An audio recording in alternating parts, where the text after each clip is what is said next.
Conversaremos sobre las oportunidades que Estados Unidos te ofrece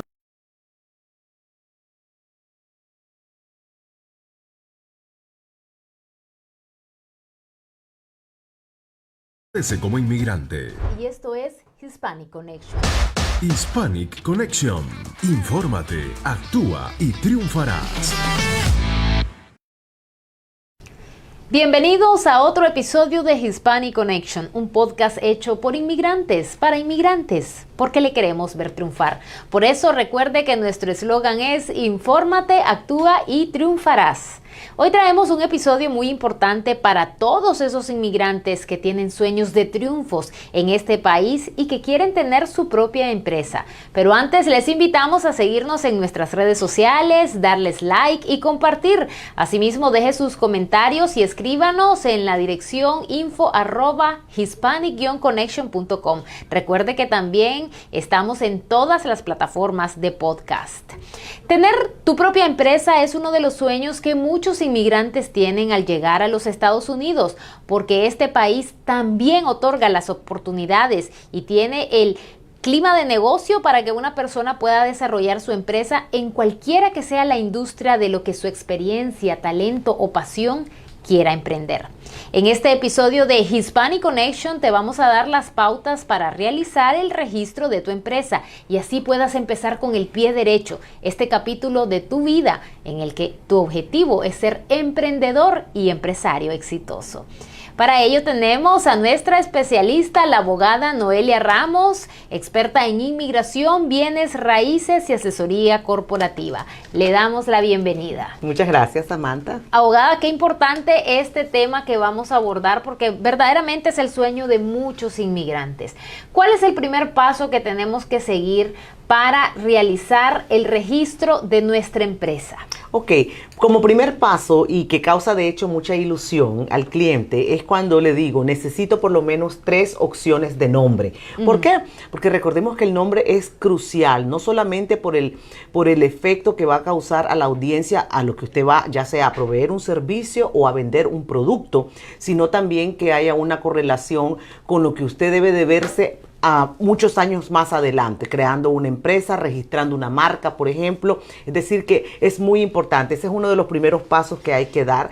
Segundo, cuando ya tenemos un nombre propuesto, tenemos que entrar a la división de corporaciones porque es importante que la gente entienda, Samantha, que cada estado, a diferencia de las leyes de inmigración, que es a nivel federal, cada estado rige las leyes que tienen que ver con la registración de corporaciones. Okay. Es decir, que las leyes que rigen en la Florida no son las mismas que rigen en Tennessee o en otro estado. O en cualquier Entonces, otro estado. Definitivamente tenemos que trabajar con las leyes del estado de la Florida. En este caso, entramos a la división de corporaciones en un website que ya ellos tienen diseñado para que uno pueda encontrar públicamente el registro de todas las compañías. ¿Por qué? Porque queremos asegurarnos de que ese nombre no ha sido tomado o que existe un nombre tan similar que pueda ser rechazado. Entonces se pierde un tiempo por si uno no revisa primero la... ¿A dónde es que se tiene que revisar?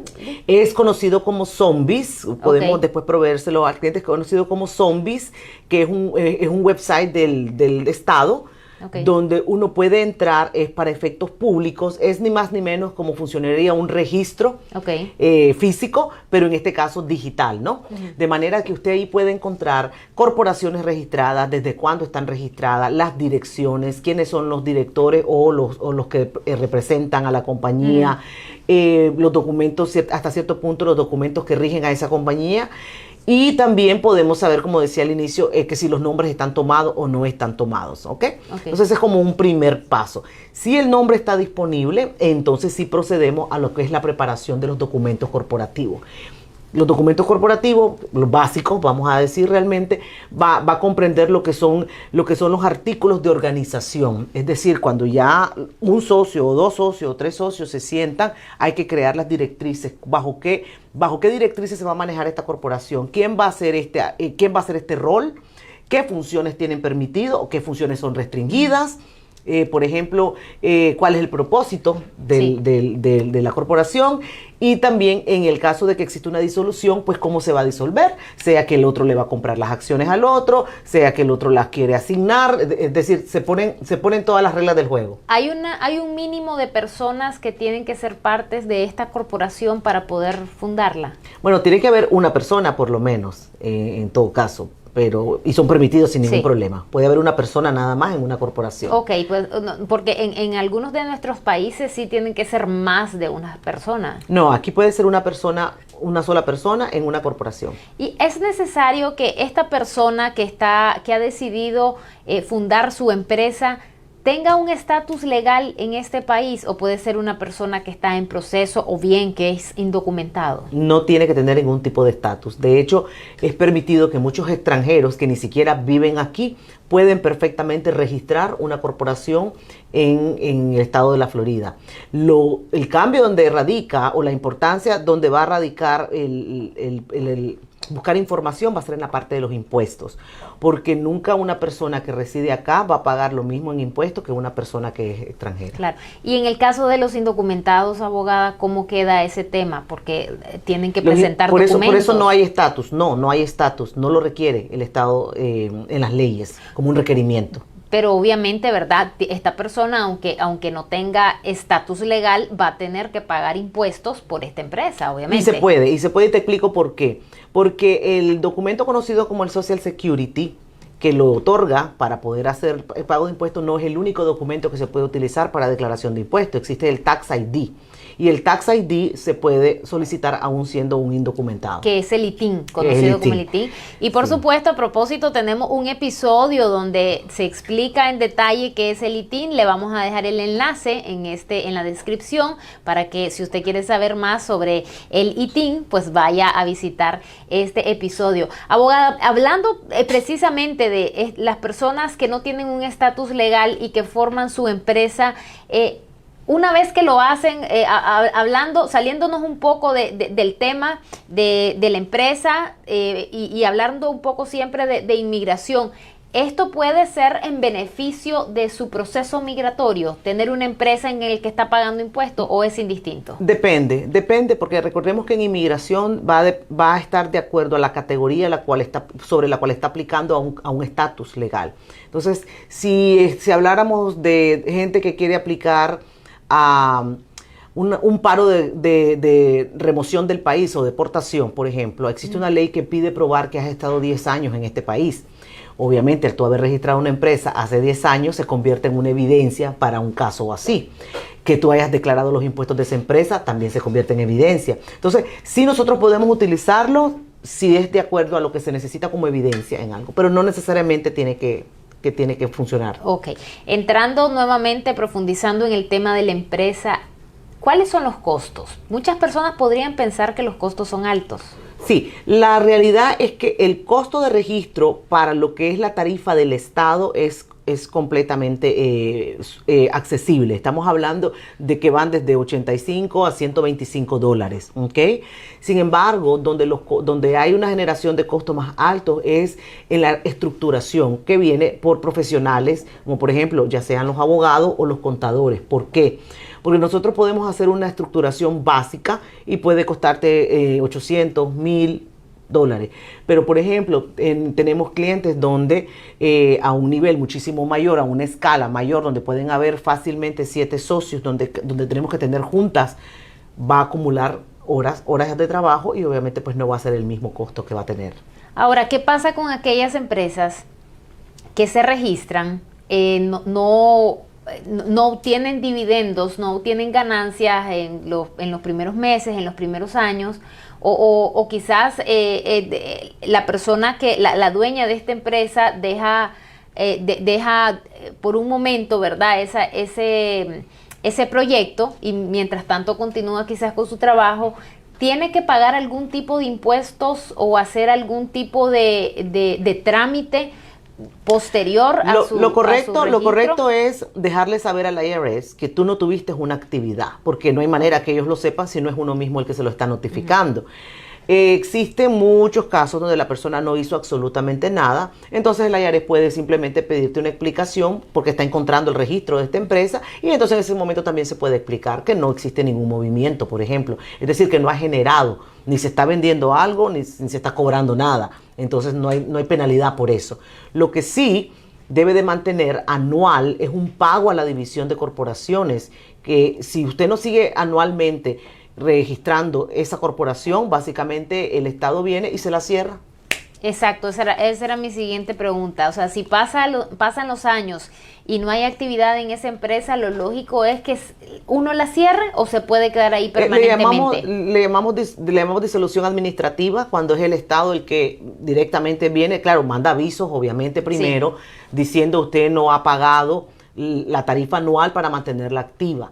Sí, y le da un plazo. Si pasa ese plazo y definitivamente ya no lo hace, no lo paga, entonces viene la disolución administrativa. ¿Y esta tarifa de cuánto es el monto? Es de 125, dependiendo, porque tenemos corporaciones, tenemos LLC, varían, ¿okay? Pero no sobrepasa los 400 a menos de que estés con penalidad tardía, que ya pues sube. Okay.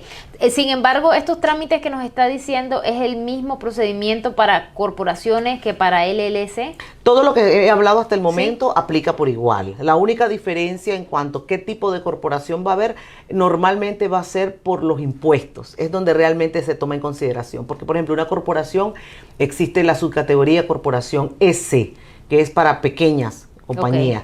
Pero en la LLC, que es liability limitado, es decir, con responsabilidad limitada, como las conocemos en otros países. Entonces, se puede ver de otra manera en cuestión de impuestos. Es donde viene realmente cambiando un poco. Okay. Abogada, ¿qué recomendaciones, para finalizar, qué recomendaciones podría darle usted a esta persona que tiene este sueño de montar su empresa en este país? ¿Cuáles serían las recomendaciones principales para iniciar? Ok, que tenga una asesoría con un abogado y un contador. ¿Por qué? Porque las leyes de impuestos y las leyes obviamente que rigen a la corporación van de la mano. Claro. Y tiene que saber los pros y los contras para poder entonces elegir de acuerdo a los intereses que está buscando esta persona como emprendedor, qué me conviene más. Voy por la LLC, voy por la corporación, y de manera que así no solamente fue al azar que tomó una decisión y después si hubiera sabido, hubiera hecho de otra manera las cosas. Así que ese sería el primer paso.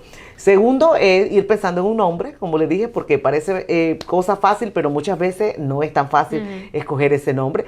Recuérdese con una visión de mercadeo, con una visión de marketing, porque lo va a necesitar. Claro. Y tercero, pues pensar también en una marca registrada, si va a ser algo que usted va a producir y que quiera asegurarlo, porque recordemos que estamos en el país de las demandas, ¿no? Sí. Entonces tenemos que proteger lo que ya sea el servicio o el producto que vamos a dar. Así es, y para eso, ¿verdad? El lema es el mismo: infórmate, actúa y triunfarás. Nosotros le queremos ver triunfar, así es que si usted está pensando, usted es de esas personas que está proyectando ya en este año ser un empresario exitoso, entonces lo primero que tiene que hacer es buscar a un asesor, a una persona que conozca de todo este tema, ¿verdad? Entonces, por supuesto, al igual que en el tema migratorio, acá está la abogada Noelia Ramos, y ella tiene, como siempre, un obsequio para la audiencia de Hispanic Connection. ¿Nos habla un poco de ello, abogada? Claro que sí. La audiencia de Hispanic Connection nos puede contactar o por medio de las plataformas de Hispanic Connection, porque la primera consulta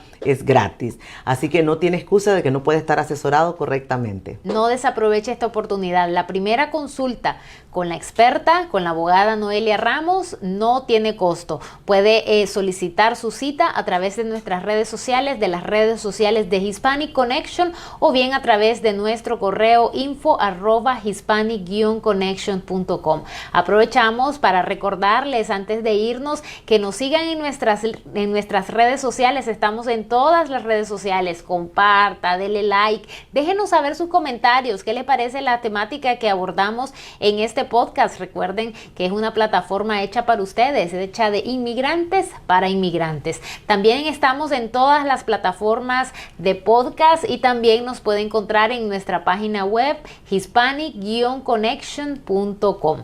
Así es que aquí los esperamos. También recuerden que los días jueves tenemos los en vivo donde aclaramos todas las noticias migratorias que están sucediendo en los Estados Unidos y que nos interesan a todos, por supuesto, ¿verdad? Porque afectan de una o de otra manera nuestras vidas.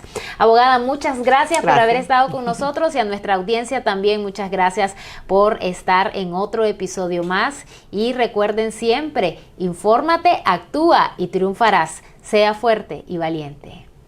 Conversaremos sobre las oportunidades que Estados Unidos te ofrece como inmigrante. Y esto es Hispanic Connection. Hispanic Connection. Infórmate, actúa y triunfarás.